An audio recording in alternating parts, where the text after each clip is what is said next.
Naimbag daw tayo amin. Kamusta po kayong lahat? Sana po nasa mabuti kayong kalagayan saan man panig yung mundo naroroon. For today's video po ay may mga gusto lamang po akong sagutin na mga ilang katanungan habang po tayo ay may ginagawa po dito sa ating mumunting bahay. Ito po ay naguhukay po kami ng paglalagyan ng munting CR ng ating gagawing dream house. So, yun. Ito lang po kasi yung guys sa isang request ng Kuya Lito na sana magkaroon po kami ng CR. Kasi yung CR po namin dito ay medyo malayo po. Syempre, ang inaano ko naman po, kaya maglalagay po tayo ng CR dito sa ating mini dream house ay syempre ang Kuya Lito ninyo ay mahihirapan papunta sa CR lalo na sa paggabi. O kaya lalo na po pagka nag-uulan. Malagkit po kasi yung lupa na madadaanan. Syempre, bago po makarating sa CR ang inyong Kuya Lito ay talaga namang lamutak na ang kanyang suot na short or ang kanyang katawan. So, syempre, kahit papano ay kahit low budget tayo ay gagawan po natin ng paraan para hindi naman po mahirapan ang ating asawa o ang inyong Kuya Lito. So, ayun. Nasabi ko po kanina sa una-una na may mga munting sasagutin lang po ako ng mga katanungan mula sa comment section. So, ayan. May nagsabi po kasi na bakit napakabagal ng progress or ng pagpapagawa ko ng munting tahanan. So, ayun po. Opo, mabagal po talaga kasi unang-una po sa lahat ay kami-kami lang din po ang nagawa kasi yung aking mga kapatid ay meron din po kasi silang trabaho.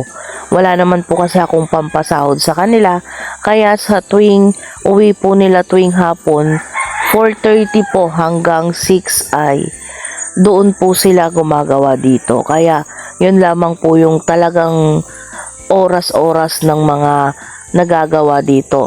Sa araw naman po ay kami ng kuya ko at yung aking mga hipag ang nag-aayos dito. Syempre, hindi naman po namin alam lahat yung gagawin dito. Kaya kung ano lang po yung magagawa namin, lalong-lalo na kung kami-kami lang na mga babae. So, ayun. Sana po na linawan po yung inyong munting katanungan dahil po, opo, marami po talagang nababagalan kasi last month ko pa po ito pinakita na maggagawa po tayo ng munting tahanan pero ito pa lang din po yung nakikita nyong nagagawa. Pero kung sakali po na kung may budget lang po sana akong maayos-ayos ay baka gawa na po ito. Pero syempre, alam naman po ninyo na ang pinagkukuhanan lang po namin ngayon ay ang sahod dito sa ating YT channel ay syempre pakunti-kunti lang po yung ating nakukuha. Kaya syempre pati budget po natin ay sa pagpapagawa ng bahay ay pakunti-kunti lang din po. Ang ating pagtitinda naman po ay yun lamang po ay sapat sa ating pang-araw-araw. So sana po nalinawan po yung mga may tanong o may concern sa ating munting ginagawang dream house. At may mga nagsasabi din po sa comment section na parang napakaliit daw po ng ating pinapagawang dream house. Opo, sadyang maliit lamang po dahil ito lamang po talaga yung ating kaya pa sa ngayong ipagawa. Pero malay po natin banda-banda riyan pagka nagkaroon po tayo ng ipon at nakabayad sa ating mga lahat ng ating bayarin ay patuloy po tayo sa pagpapagawa. Pero syempre, sa ngayon po, pansamantala ay may matirhan lamang po or may masilungan ay ayos na po yun sa amin ni Kuya Lito ninyo. Hindi naman po kami maselan.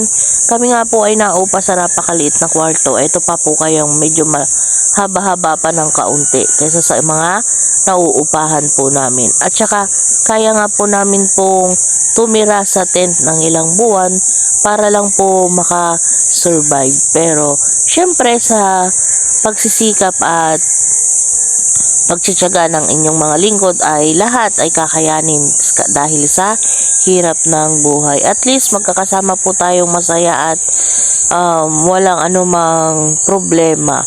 So, ayun, maraming salamat po sa mga concern at sa mga nagtatanong Yun, maraming salamat din po sa inyong mga payo. Syempre, alam po namin na nandyan kayo lagi sa amin at hindi nyo kami iniiwan na nandyan kayo laging handang magbigay ng mga payo at syempre, handang magbigay ng pagmamahal sa amin. So, ayan, napakainit po ng pagkakataon na yan at pinapas forward ko na lang po yung mga video para naman po hindi kayo ganun mainip. Napakainit po sa panahon na yan at ng panahon po na yan at sa araw-araw napakainit po kaya sana po lagi po tayong may baong tubig sa mga laging naalis at sa mga may ginagawa naman po at may trabaho sana po lagi tayong uminom para po hindi po tayo matuyuan at hindi po tayo magkasakit. At yun na nga po, pagpasensyahan nyo po ulit ang aking boses for today's video dahil ang inyong lingkod ay laging minamalat. Pagka ganito po kasing sobrang init ay lagi po akong minamalat at ganun din po pagka sobrang lamig. Hindi ko na alam kung saan lulugar ang ating boses pagka namamalat. So ayun, 3 na po kami rito, bali pang-4 ang kuya ko. Tinatanggalan na po ni kuya yung pinangporma nila para pagbuhos ng ating poste. Kami naman po ay tsinatsaga naming hukayan yung magiging Poso Negro po natin.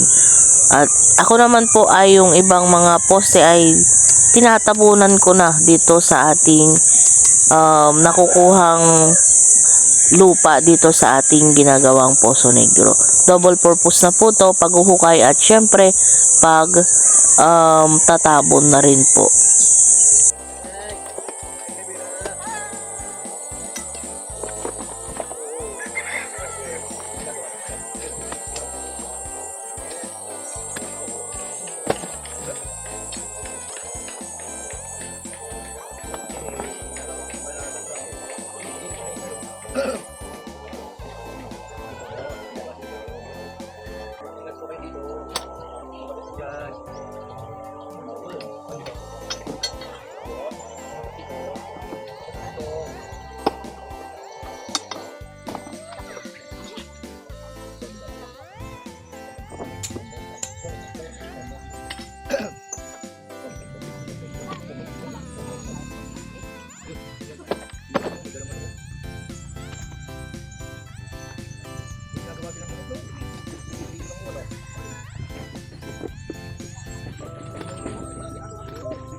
Malunggay pandito. May ginagawa ang nainay na ko, no? Nung muna, no?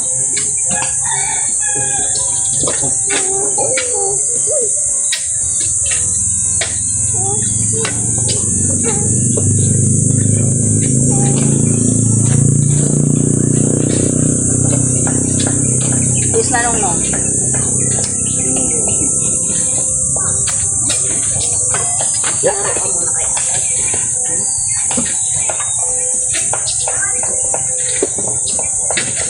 Tuwan-tuwa siya. Nakita niya ng mga ate niya. Tignan mo po din naman.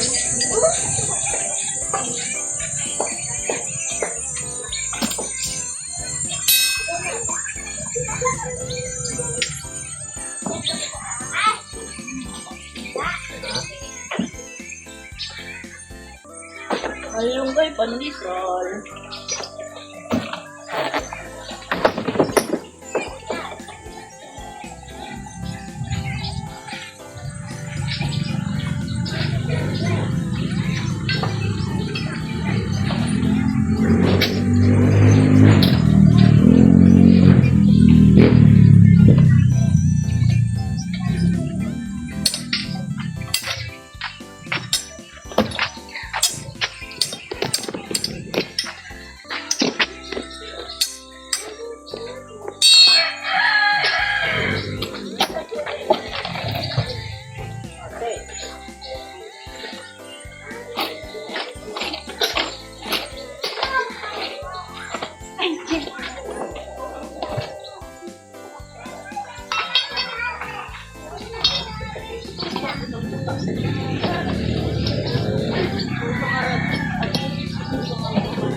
kuwan, so kagaya mo lang.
Kaya nga inaano ko eh.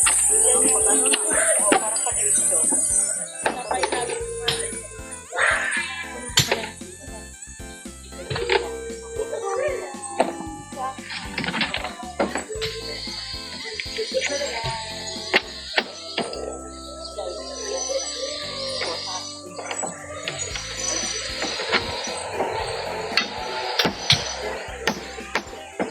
Malunggay pandesal.